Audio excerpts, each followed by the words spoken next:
I found a flash drive in my palm the morning of my wedding, handed to me by my brother, Sean, whose eyes told me everything before I even plugged it in. "You need to see this before you say, 'I do,'" he said. There was no ceremony in his voice. No drama. Just quiet urgency. And something else too, a flicker of pity, like he already knew what this would cost me. The hotel suite was buzzing with tuxedos and toast rehearsals. My best man was triple-checking the rings. My mom had just left after adjusting my tie like I was still 5. But when Sean said those words, the air left the room.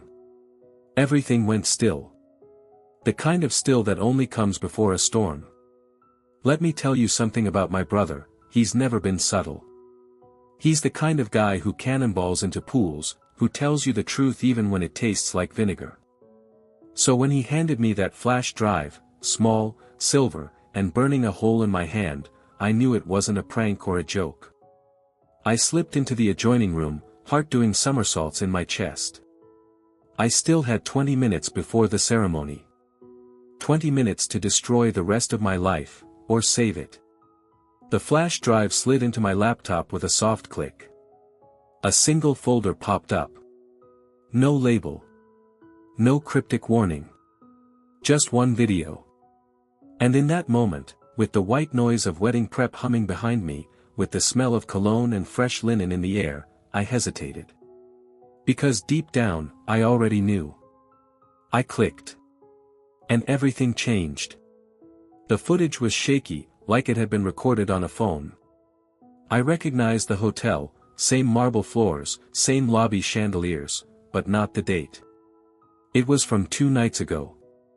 My fiancée, Sophie, was walking out of an elevator. Not alone. The man with her was tall, sharp suit, hand resting a little too low on her back. Not a brother. Not a friend. He kissed her temple. She smiled like it was routine. Like she'd done it before. They didn't see the phone camera, tucked behind a large potted plant. But someone saw them. Someone who cared enough to record the truth and risk setting fire to my wedding. That someone was Sean. The video cut. A second clip loaded. Same night. Different angle. Room 614. Sean's voice in a whisper. I'm outside the room. She thinks I'm still downstairs. I heard the beep of the door unlocking. I saw Sophie, blurry but unmistakable, pull the suited man into the room by his tie. The door clicked shut. I paused the video. My hand was shaking. My entire body felt like it was made of wet cement, heavy, stuck, starting to crack. I didn't watch the rest. I didn't need to. I knew that hotel. Knew that hallway. Knew the way Sophie laughed when she thought no one was listening. And I knew, in that moment, I couldn't marry her. But what cut deeper than the betrayal was this: Sean had known for 2 days, and waited until this morning. I thought he was shielding her. But no, he was shielding me. Giving me a few final hours of peace before it all collapsed. Not because he doubted the truth, but because he knew I wouldn't believe it until I saw it myself. I stood there, staring at the paused screen like it might offer an explanation, like if I looked long enough, I'd find something else. Doubt. Guilt. A reason to unsee it. But all I saw was confirmation. Sean knocked once, quietly. You okay? He asked. I nodded, though I wasn't. I closed the laptop. I took a breath. And I made the decision that would rewrite the rest of my life. I walked down that aisle, alone. And when the music started, and all those guests turned in their seats, expecting to see a bride and groom step forward together, they only saw me. Tucks sharp. Eyes hollow. Truth burning in my chest like wildfire. Sophie never showed. Because I told her not to. And I didn't give her a chance to explain. Because some stories don't need words. They play on a screen, in silence, and tell you everything you need to know. You don't hear much about what happens after a wedding gets called off. Not the dramatic kind, no screaming, no doors slamming, but the quiet kind. The kind where the groom shows up alone, stands under the arch, and says nothing. That silence. It echoes. I stood there for nearly a minute before anyone realized what wasn't happening. No bride. No vows. Just me. Sean stood off to the side, jaw clenched. He didn't flinch. He knew I needed to be up there, not to speak, but to feel it. All of it. The absence. The betrayal. The grief that doesn't make a scene. I stepped down, walked past the silent string quartet, past the crowd shifting from confusion to dread. I didn't look at them. Couldn't. My mother stood. Reached out. I shook my head. Not now. Back in the groom's suite, I sat on the edge of the couch, jacket off, elbows on my knees, staring at the floor. I hadn't said a word since I watched that video. Sean came in, closed the door, and sat across from me. She was going to show up, he said. But I figured you needed to make the call. I nodded. She texted, he added, handing me my phone. I turned it off. 5 missed calls. All from Sophie. No voicemails. Just a string of texts. Please talk to me. I didn't plan it like that. It didn't mean anything. Just give me 2 minutes. Please. I didn't respond. Just stared until the screen dimmed. Sean leaned in.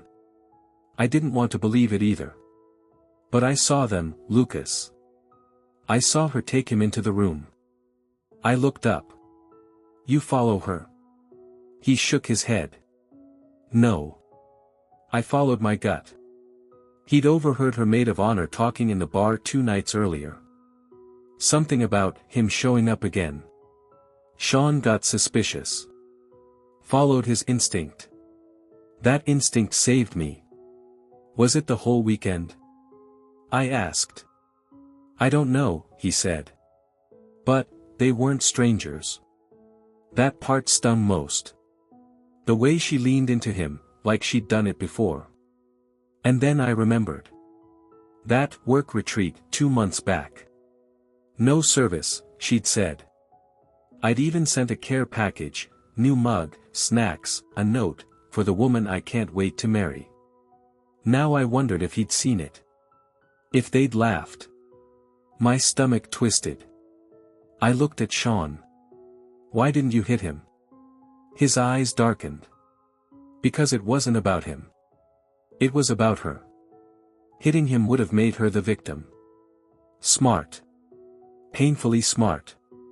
Outside, the shuffle of chairs and quiet murmurs told me the wedding that wasn't was being packed away. I stood. I need to say something. Sean hesitated. You don't owe them anything. I know, I said. But I owe me the last word. Black lozenge, black lozenge, black lozenge. 10 minutes later, I stood near the arch again. Most guests were still there, stunned, quiet, unsure. When they saw me, the hush deepened. I know this isn't what anyone expected, I said, voice rough. But thank you for showing up, even though the bride didn't. A few gasps. A sob somewhere near the back. I kept going. Sometimes the truth doesn't wear a warning. It walks in dressed like love, and walks out before you can stop it. I paused. But I'd rather face the truth standing alone than spend forever with someone who wouldn't. That was all. I turned and walked away. Didn't look back. Because some exits aren't escapes. They're the first steps back to yourself. After the wedding that wasn't, I drove. Didn't matter where, I just had to move. Had to feel the wheels hum beneath me and the road stretch out like a lifeline. I ended up at the overlook on Coldwater Ridge, the same spot where Sophie and I had taken our engagement photos last fall. I parked, turned off the engine, and sat there in silence. There's a kind of grief that doesn't cry. Doesn't scream. It just settles. Heavy. Quiet. Like wet sand in your lungs. That's what I felt. It wasn't just the betrayal. It was the fact that I hadn't seen it. That I'd built my world on a blueprint someone else had already set fire to. Sean called an hour later. She left the hotel, he said. Her parents packed her things. I think they're headed home. I nodded, even though he couldn't see me. Thanks. You sure you don't want me to come meet you? I just need time, I said. I'll call you. He hesitated, then said, you did the right thing, Lucas. Even if it doesn't feel like it yet. I hung up. And then, because I couldn't stop myself, I opened my phone again. Scrolled through Sophie's texts. The last one was from an hour ago. I didn't mean for this to happen. Please, just let me explain. But I didn't want explanations. I wanted the version of my life where this never happened. Where she hadn't made a choice I couldn't forgive. I sat there until the sun started to dip behind the ridge. Then I drove home. Not to the apartment we'd shared, but to Sean's, just for the night, he said. Until I figured things out. When I walked in, he was already waiting, pizza box open, 2 beers on the table. I figured food was better than feelings, he said. I cracked a small smile. That's why you're the best man. We ate in silence for a bit. Then I asked the question I'd been swallowing all day. How long has this been going on? Sean didn't answer right away. He wiped his mouth, set down his slice, and leaned back. I don't know. Honestly. I started suspecting something about a month ago. What made you suspicious? He hesitated. Remember that fundraiser gala we went to? The one at the art museum? I nodded. Sophie had looked stunning that night. Red dress, hair pinned up, the kind of night that makes you believe in the future you're building. She disappeared for 20 minutes, Sean said. Said she needed air. I went outside to grab something from the car and saw her around the corner. Not with him, but on the phone. And the way she was talking. What about it? She wasn't talking to a caterer, he said. It sounded intimate. My throat went dry. You didn't tell me then. He shook his head. I wasn't sure. I didn't want to blow up your life over a hunch. But when I saw her with him at the hotel, I knew. It wasn't a one-time thing. I rubbed my temples. Sean leaned forward. Lucas, I need to tell you something else. And you're not gonna like it. I looked up. The guy from the video, the one she was with, he paused. He's not a stranger. What do you mean? He's someone you know. Sort of. His name's Connor Dalton. The name hit me like a slap. Connor Dalton. He'd been in my business program back in college. We weren't close, more like nod across the hall acquaintances, but I remembered him. Smug. Ambitious. The kind of guy who saw women as resume boosters. He moved back to town a few years ago, Sean said. I ran into him at a gym last winter. Didn't think much of it. But when I saw him with Sophie, it clicked. I stood up. You're telling me she's been sneaking around with someone I knew? Sean nodded. I'm sorry, man. I felt like the air had thickened. Like every breath came with a price. The betrayal wasn't abstract anymore. It had a name. A face. A history. Connor Dalton. I remembered him pulling Sophie into a joke once at a mutual friend's birthday. Thought it was harmless at the time. They laughed a little too long, but I brushed it off. Now I wondered how many harmless moments I'd missed. Sean stood. Look, I know this is a lot. But I didn't tell you this to hurt you. I told you because you deserve the full truth. No shadows. No secrets. I nodded. Thank you. But deep down, something darker was bubbling. Not anger. Not grief. Something more dangerous. Resolve. Because if Connor Dalton thought he could sneak into my life, into my future, and take something that wasn't his, he didn't know me at all. There's a moment, after the first wave of betrayal, when your brain stops spinning and starts calculating. That's where I was, pacing Sean's living room in the early hours of what should have been my honeymoon, not grieving anymore, just assembling. Rearranging memories like puzzle pieces, now with the edges cut differently.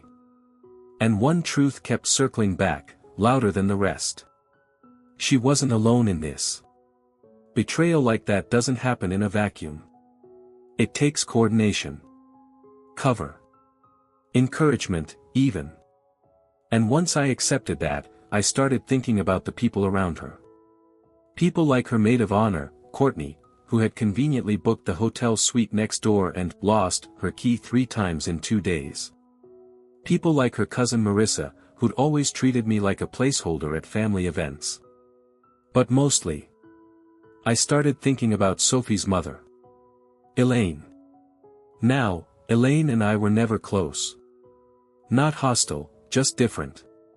She was polished, practiced, and carried the kind of silent judgment that wore pearls and smiled through its teeth. Every interaction we had felt like an interview I was slowly failing. I dismissed it as nerves, future-in-law tension. But now, that tension felt like something else. Like foreknowledge. And Sean. He must have seen it in my eyes, because he spoke before I did. She knew. I stopped pacing. What? I didn't want to say anything yesterday. Figured you had enough to deal with. But yeah, Lucas, I'm pretty sure Elaine knew. How? Sean looked away. There's something else I didn't say yesterday. Figured you had enough to carry. After I showed you the video, he continued, I passed Elaine in the hallway. She was standing outside Sophie's door. And when she saw me, she didn't ask what I was doing. She just said, I hope you're being smart about what you know. He paused, jaw tight. Then she added, some truths are better left buried. Especially the night before a wedding. I blinked. She said that? Sean nodded. I sat down. Hard. Because that wasn't concern. That was damage control. She covered for her, I said quietly. Looks that way. I should have felt shocked. But I didn't. I felt tired. Like my heart was finally catching up to the truth my eyes had seen 2 days ago.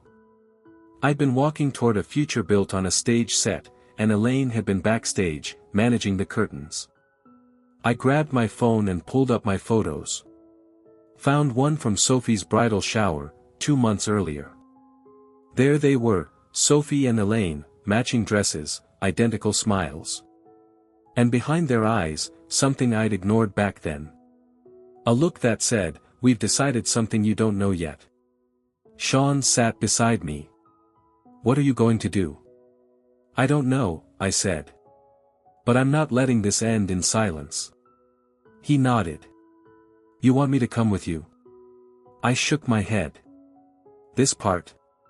I need to do alone. Black lozenge, black lozenge, black lozenge. I showed up at Elaine's house just after noon. She opened the door like she'd been expecting me, in full makeup, pearls on, tea steeping behind her. Lucas, she said, voice soft. I hoped you'd come. I stepped inside. She didn't offer a hug. We sat in the parlor, the one with the white furniture nobody ever actually sat on. I assume Sophie's not here, I said. She's resting. Upstairs. Good, I said. I'm not here for her. Elaine's eyebrows lifted, just slightly. I know about Connor, I said. I know about the hotel. And I know you knew. She didn't argue. Didn't deflect. She just said, I was trying to protect my daughter. From what? Me? No. From herself. I leaned forward. You let her cheat. You helped her lie. And then you told my brother to keep quiet about it. That's not protection, Elaine. That's sabotage. Her hands tightened around her teacup. You don't understand. No, I cut in, you don't. I loved her. I built a life around her. And you watched me do it, knowing she had one foot out the door. Elaine's voice dropped. Do you think I wanted this? I don't care, I said. Because you got it. This, I gestured around the pristine room, this mess. This was your doing too. She stood, carefully, like her spine might snap if she moved too fast. She was scared, she said. Of settling. Of becoming small. You offered comfort. But she wanted fire. I stood too. Then she should have said so. She should have walked away clean. Not drag me to the edge of an altar and lit the whole thing on fire with a smile. Elaine flinched. Just slightly. But it was enough. I stepped toward the door. Tell her she doesn't have to reach out. I got the message loud and clear. As I opened the door, she spoke one last time. I never meant for it to go this far. I paused.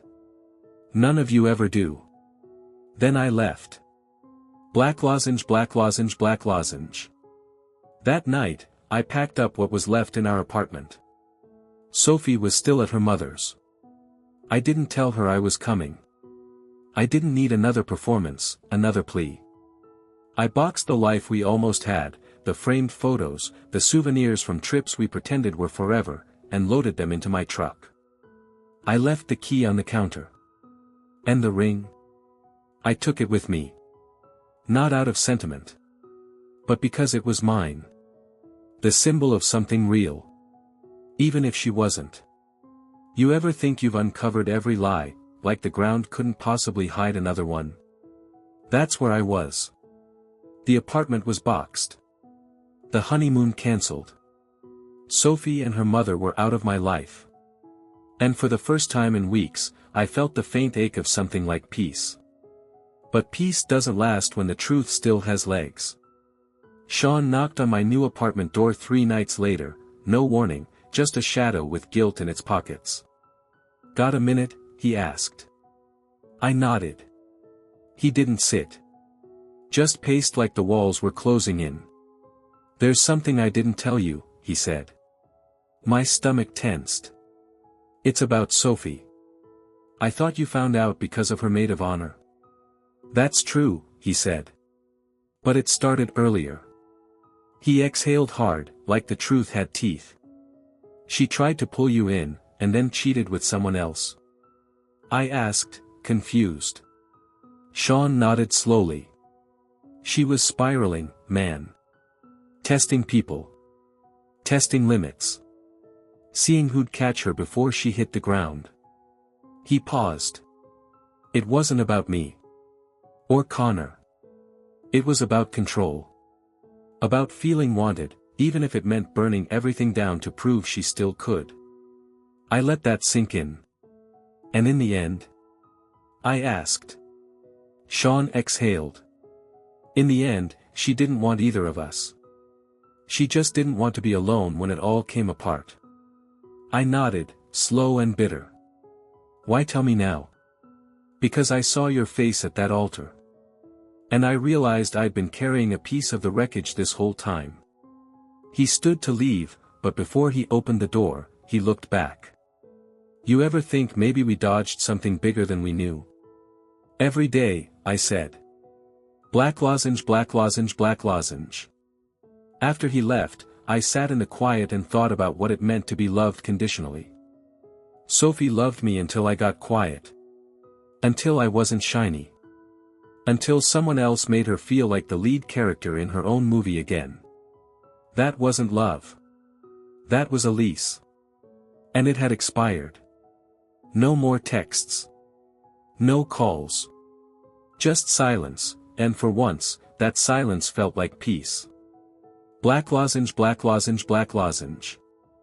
I deleted our photos that night. All of them. Even the good ones.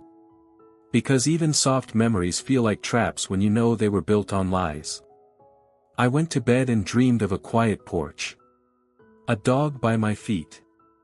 A hand I hadn't held yet. A life that hadn't been written, but finally felt possible. One without conditions. One that stayed.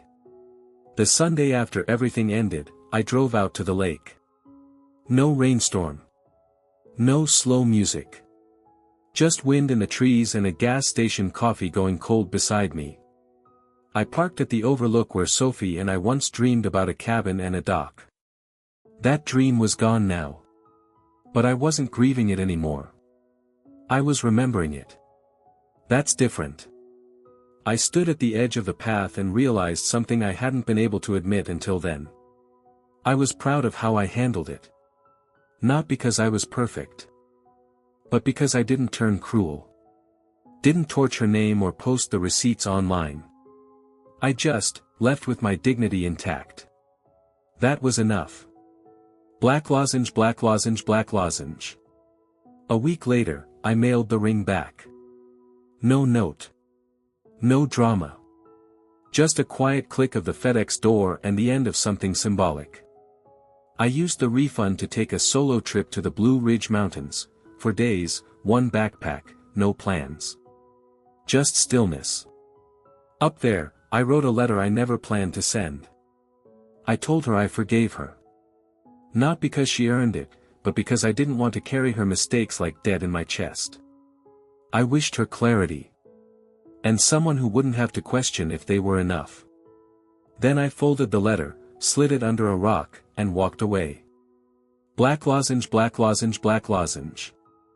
When I got back, life didn't greet me. It just kept going. I went back to work. Joined a Thursday basketball league.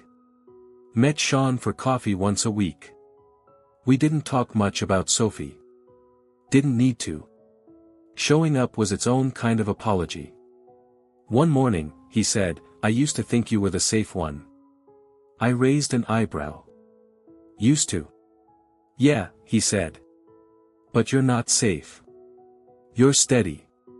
That's what survives a storm.